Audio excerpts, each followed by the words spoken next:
Previously on Unfettered.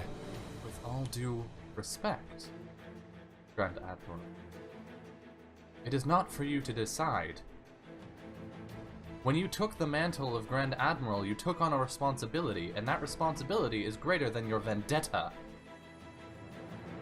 You have been tasked going to the Wildlands, dealing with the elves there. This plan is coming to fruition. Every step of the way, I've had success.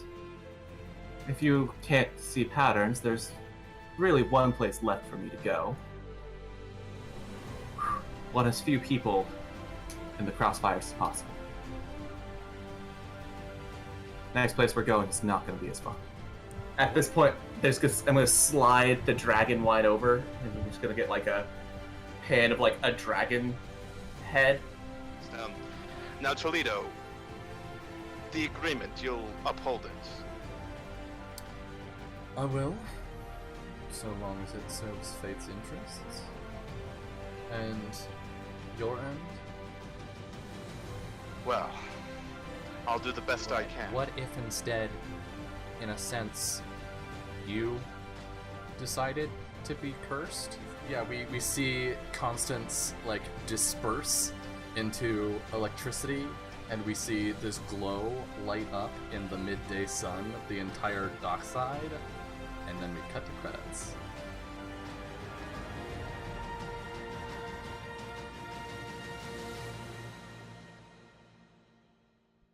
Hello, and welcome to a very special episode 10 of Unfettered. Crispy, you look a little different today. Well, it's not me that looks different, it's the world around me, because I'm not at my house. Instead, I am at Top Hat's house. Yep. Good shit. Yeah, Crispy's laptop is not great right now, so cameras are gonna be a little funky today, but whatever. We're not here to look at Crispy's face, we're here to, I don't know, play some D&D or some shit.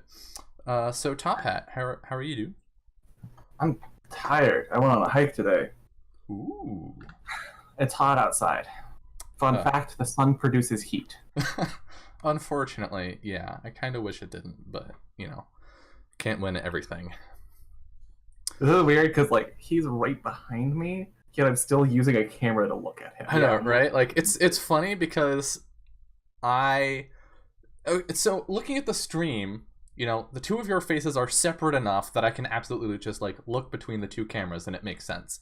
But when I'm looking over at the actual Roll20 window, when I want to look at Crispy, I look at Top Hat's camera. There we go. Solved. We'll just sit There we go. There we go. The entire time. Yeah.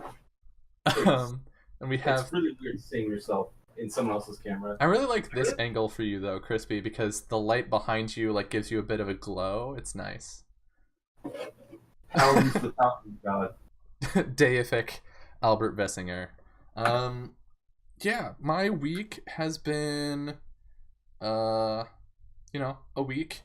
I didn't stream all week, which was kind of weird, but it was nice to, like, take a step back and look at things from more of an analytical perspective. And I've got a new streaming schedule that I'm not going to bore anyone with.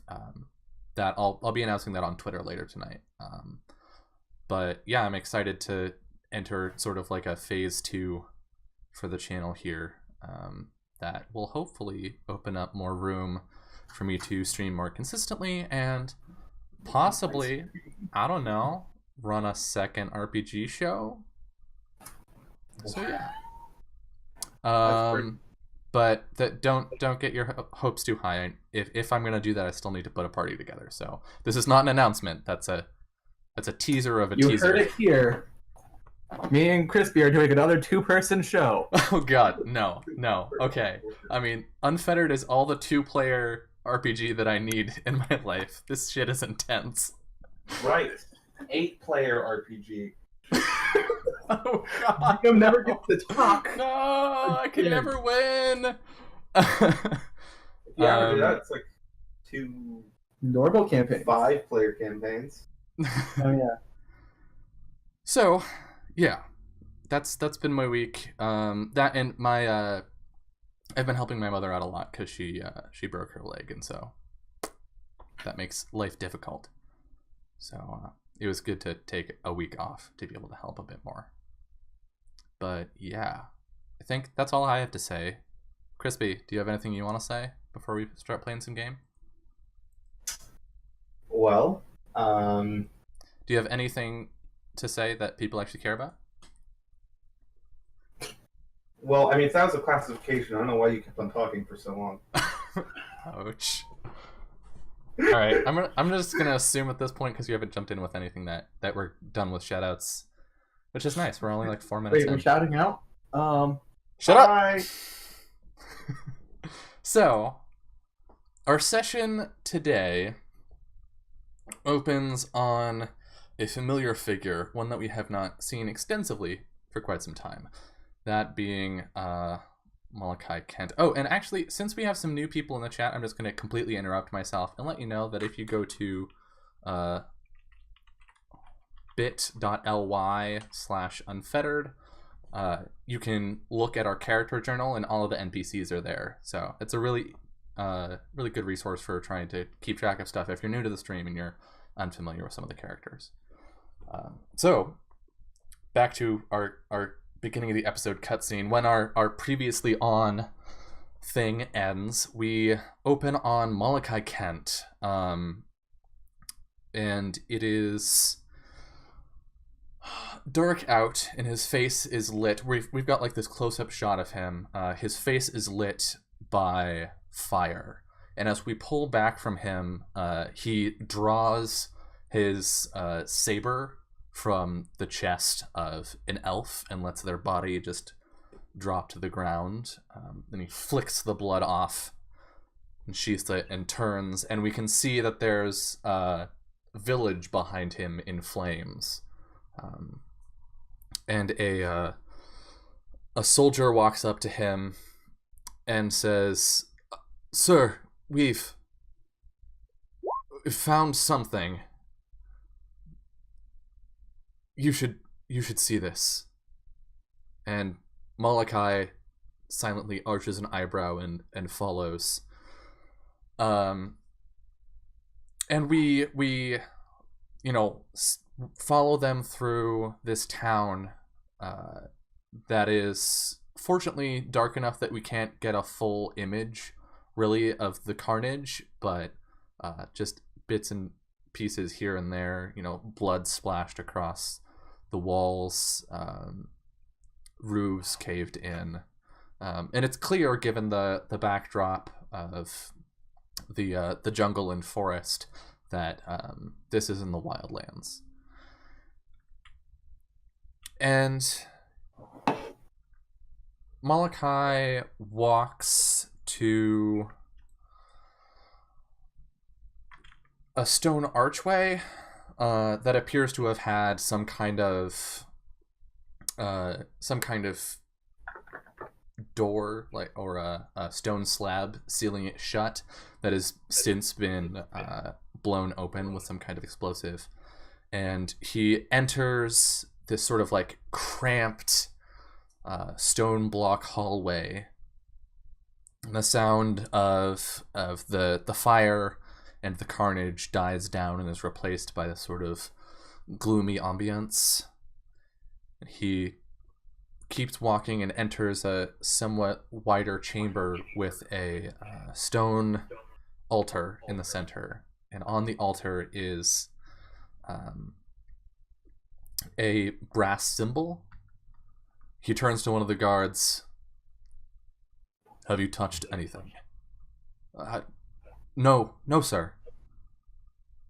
"Good." And he walks into the center and places his hand on the brass, and the room starts to hum and glows with this red energy. And we zoom in on his face once again, illuminated by the red energy crackling around him, and he smiles faintly, and then we get sort of like a fade cut, like a matching shot of Constance's face, And as we pull back from Constance, we can see her leaning against the railing of which ship did you guys take? Small party.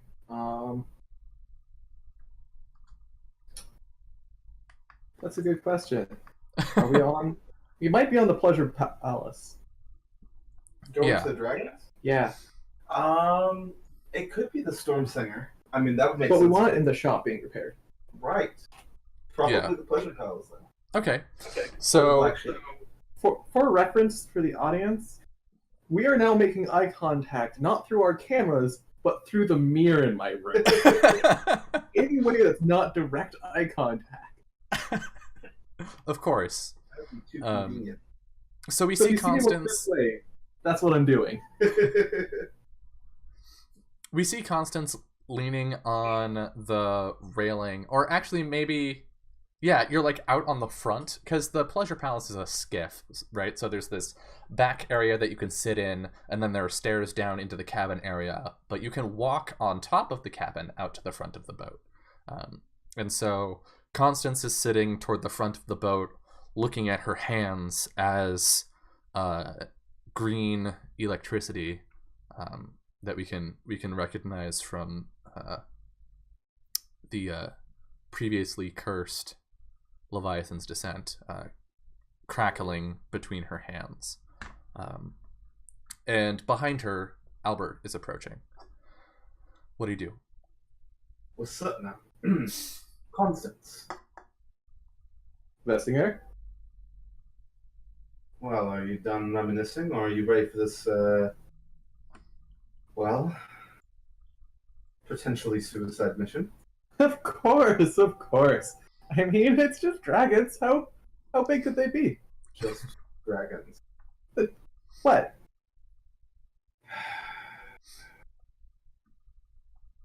Just dragons. We'll be fine. I hope things go according to the plan. That's all we can hope for. It's fine. Fine. Did we get a report back on how their ambassador is doing?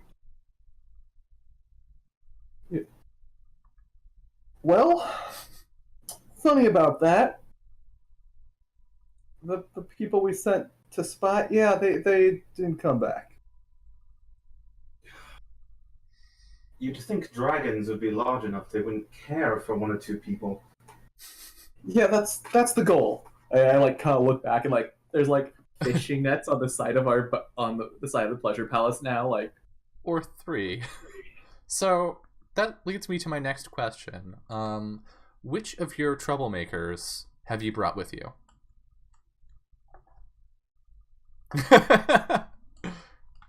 Y'all decided this beforehand.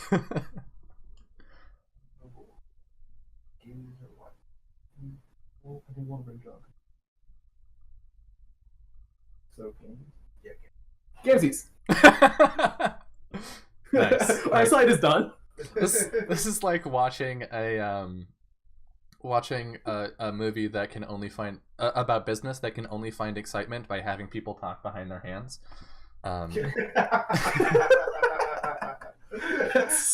At some point, I'm gonna like type Top Hat a message, right? Mhm. Discord, and then I'll lean over with my hand, my mouth behind my hand, and like whisper something in his ear, or pretend to. This is like the one time we ran an in-person session, which Crispy unfortunately was not there for because it wasn't in that campaign. We still did all of the secret talking that you normally did, but we just like either wrote them on note cards, or like we all had laptops because we were still using Roll20 for maps and shit. So we were just like type messages to each other while sitting 5 feet away. It's good shit.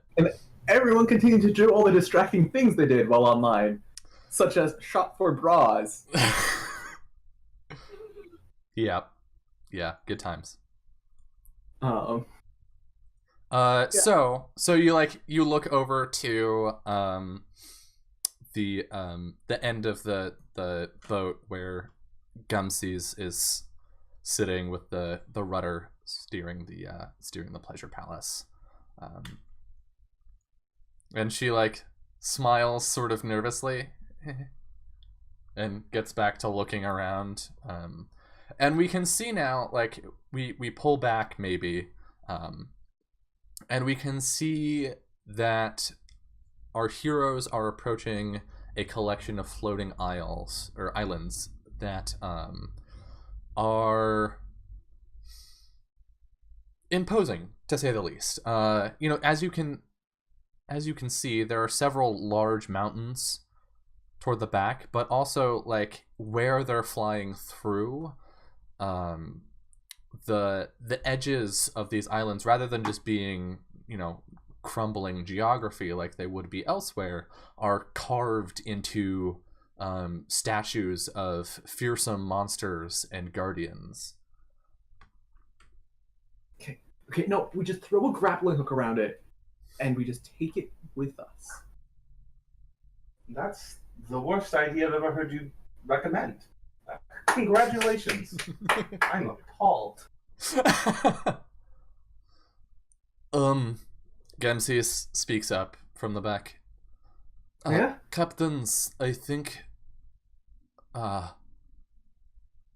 And she's at a loss for words, and she's looking up. Quickly, grab your telescope. We're looking at it.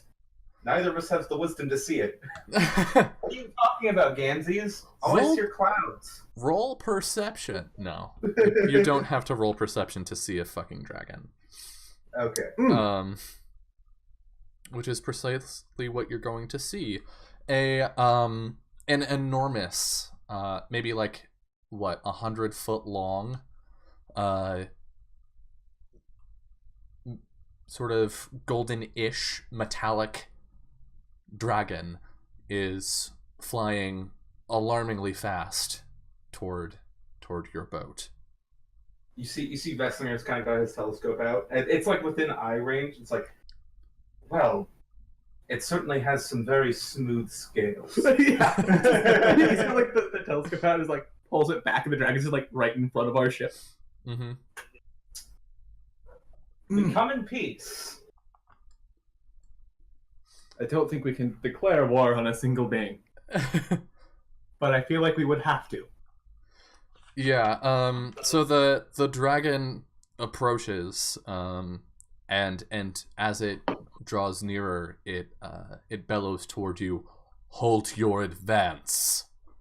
Gamsius, stop to the ship! Get the... Yeah, you hear the engine cut. And the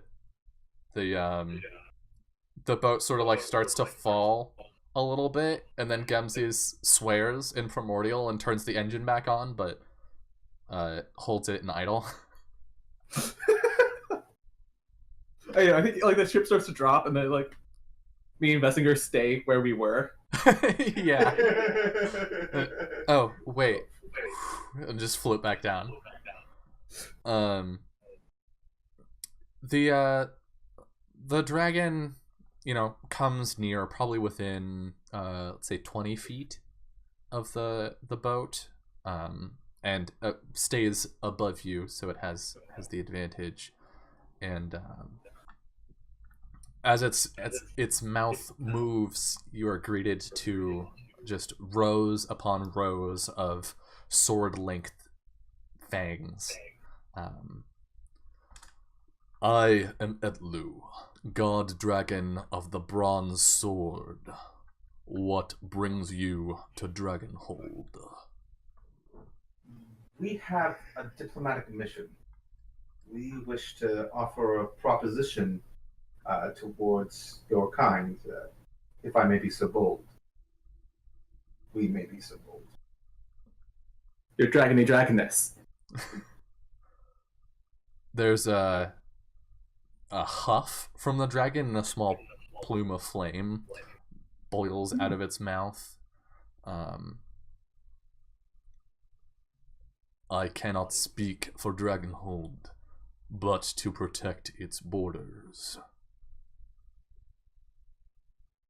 From where do you hail? That's right. Well, that's a complicated question. Very complicated. With regards to our own origins, Mullins, but with regards to the group that we are speaking for, we are rather diverse. The dragon, like, its eyes narrow, but its pupils widen. Further clarity is required. We are the Resistance? Ish? And Sanctuary's pirates, and The travelers as well. the travelers, and a little bit of the The dragon rebels. pulls its head back as you mention the travelers. We have always followed the pact. The travelers are welcome here. Should start with that. If you wish to beseech the god dragons, you must speak with Boozer. Follow me, and I shall guide you to him. And he starts to, like, flap back. Like, the Pleasure Palace moves back a couple tens of feet as it's buffeted by the wind from Etlu's wings. As the dragon backs off, off in the distance you can see a second one making an approach, glittering in the midday sun. Its red scales gleaming. I'm, well, but don't worry. Why don't we follow this fine gentleman here? Gamzee's the engines. What? Oh, yes. Gamzee's gets the Pleasure Palace moving again, and the second dragon continues its approach, and Etlu turns over their shoulder and says to you, "Wait while I deal with this." Stop the car! Stop the... Oh. Yeah, the engine's cut. Oh, fuck. Engine's cut. Turn back on. Okay. Strategy meeting. Alright. Okay. I teleport away, and you guys do the rest of the mission. Not gonna happen, Constance. Right. You're right. I did not. You're the representative of the pirates, not me. Gamzees, how do you want to be representative of pirates? I do not feel qualified. I hardly feel qualified to represent my own people. Right. Well... Good point there. I'm afraid, Constance, that this is a mess that you cannot run away from. Oh, that is a challenge. No, it isn't. Constance, stop messing around. This is important. Our entire endeavor may be torn apart by dragon claws if we're not careful. Gamzees looks over to her right where the dragons are interacting, and by interacting I mean roaring at each other. Is it Draconic, or are they just roaring? It would be Draconic, yeah. It's also partly just roaring, but they're currently arguing. The red dragon is named Abatu, and he is asserting that he has just as much of a right to murder you as Etlu has to bring you to Boozer, and that the sanctity of the Isle's borders are to be protected at all costs, while Etlu is arguing that you are protected under the Ancient Pact, and that while the Mullish are entertained, so too should these mortals. I don't like their conversation, friends. What's the general vein it's following? The red one wants to kill us.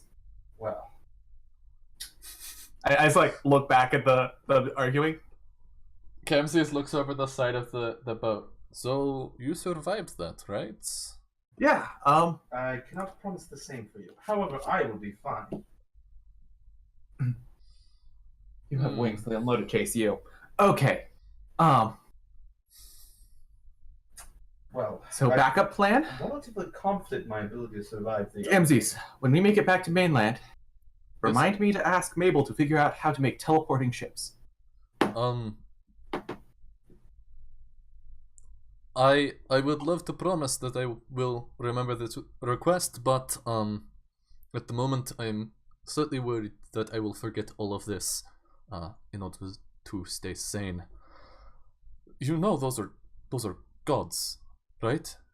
So actual gods, right there. Well, I mean, if you think about it, you're the representation of the entirety of the land of Maradoon.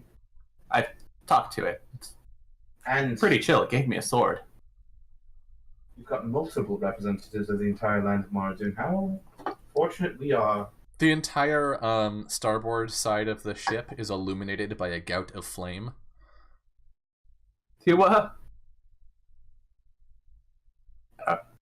I just look over which dragon is killing us. Oh no, it's not lit. There's a gout of flame off to the starboard, and it lights everything up. You're not on fire. You're good. Okay. However, the two dragons are in fact fighting each other. I have no confidence, Constance, but Do you think they would be more mad if I try to help? don't interfere in their fight. Maybe now is the time that we turn around and go home and say, well, it was interesting, we saw things no other person has, and we have stories for our grandchildren. We want to keep these gods as far away from our conflict as possible, and that means convincing them not to help the Empire. So, I mean, That's a point. at the moment I am just considering joining the dwarves beneath the stone and living the rest of my life as a blind hermit. have a little more faith, Ganses. I can't I'll remember. work something out. You won't have the opportunity to do that either. You'll be dead. If we fail, of course. I think at some point I'm just gonna kind of yell out in Draconic, just, do you need some help?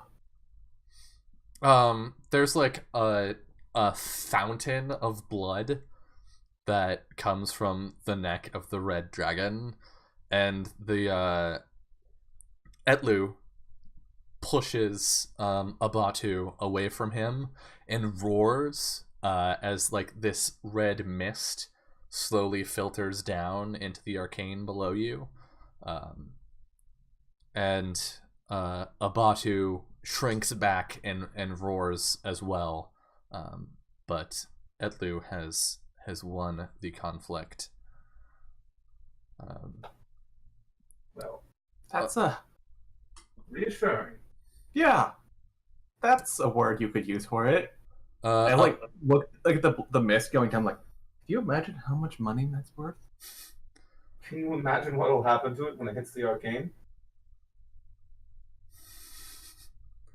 Abatu flies back to one of the islands off to the starboard and clutches or perches on the side of it, his talons digging deep into the carvings, and he just watches in spite, I suppose, from a distance. Etlu returns. I just We look- continue. Thank you. Your Thanks. assistance is greatly appreciated. Now,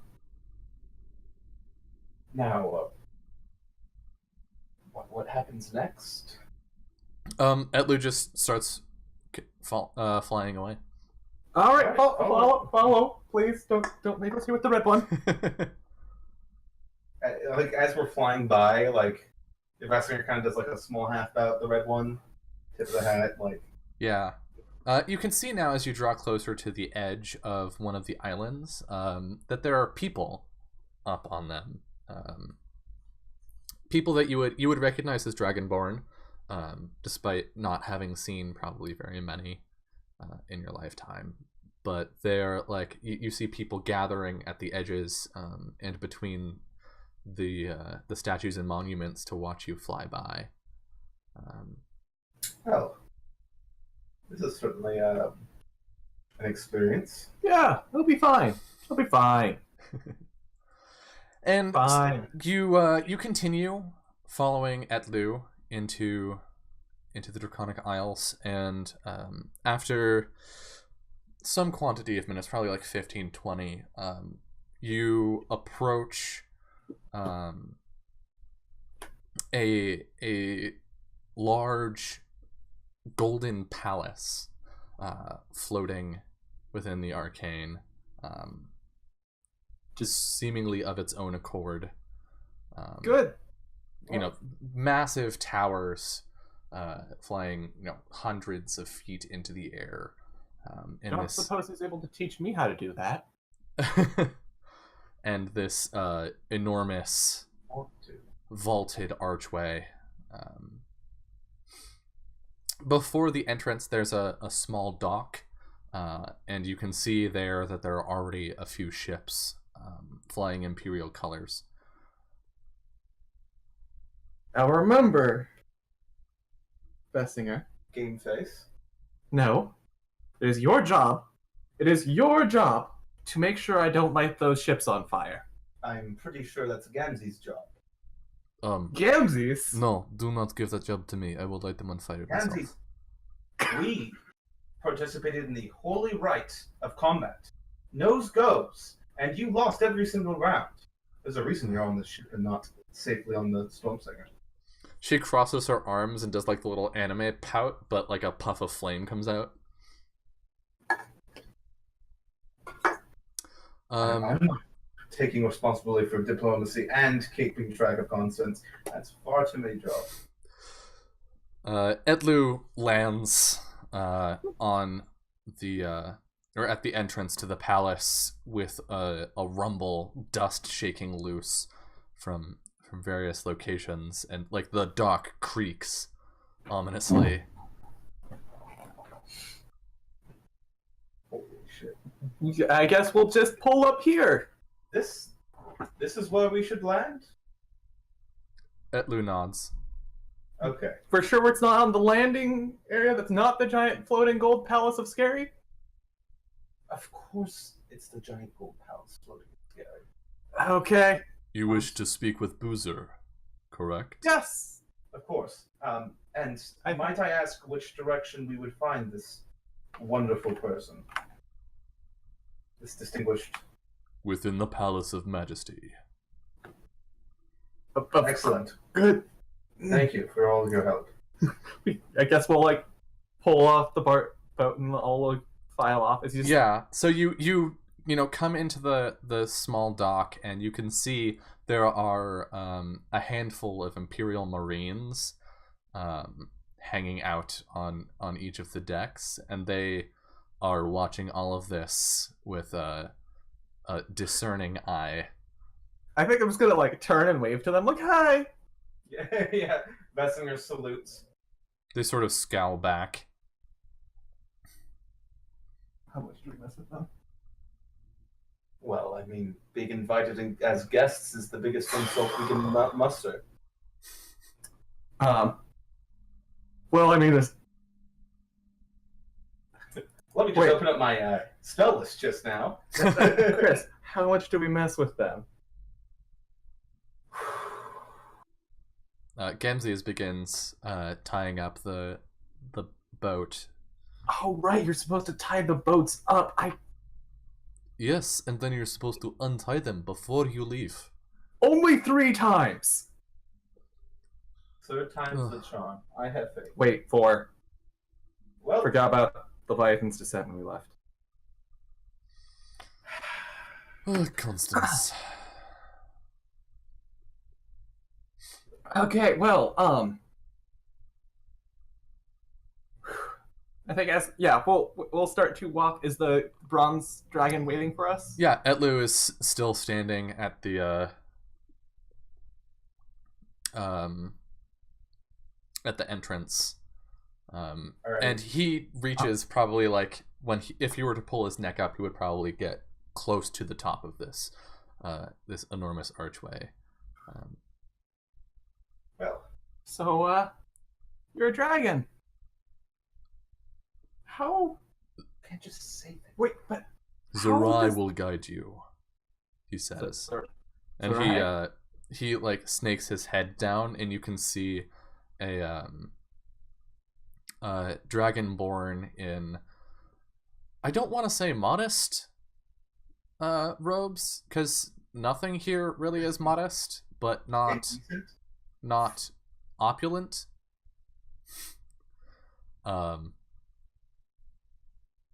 Fancy, but not like mind-bogglingly fancy. We'll put it that way. It's a nice fabric. Yeah, with sort of like coppery sheen to their scales, and they bow as you approach. Hiya. Sorry. And like in Draconic, I'll just be like, I am Constance Stormheart, the Eternal Storm. This is Captain Vessinger, the captain. And then this is Gamzes. I am Zerai. It is a pleasure. Did he say that in common, or did they say that in common, or No, in Draconic. Great. Oh no. And then they will turn to the other two of you and repeat in common. My pleasure. Greetings, Zerai. I'm Captain Albert Vessinger. We've come here as a sort of diplomatic commission, and we were told to seek out what is it, Boozer?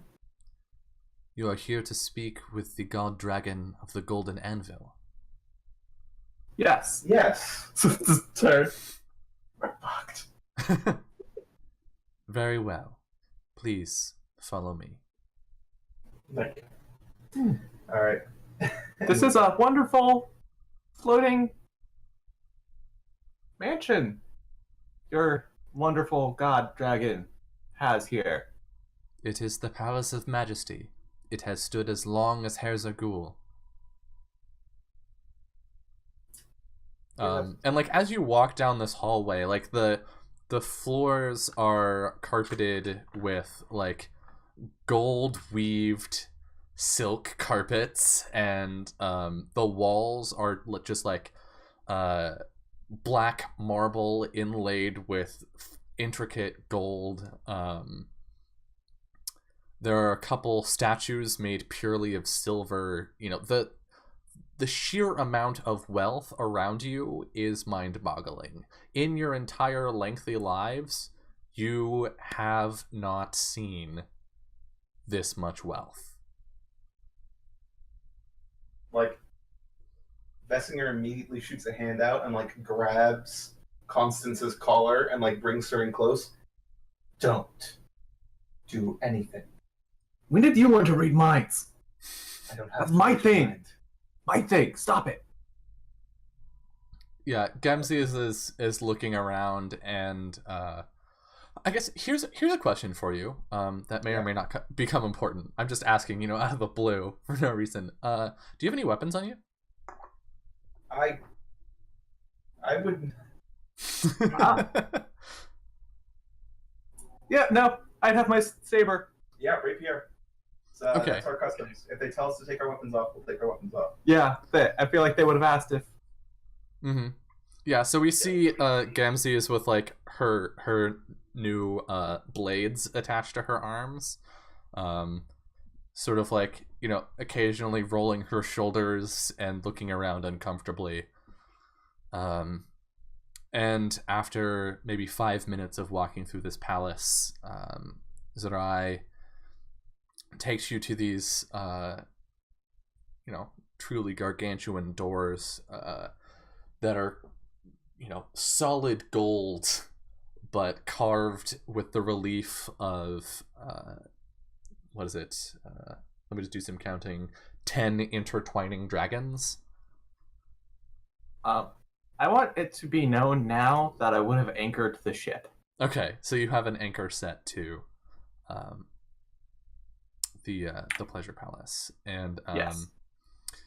Zerai puts one hand on the door and turns back and smiles. I hope you brought extra pants.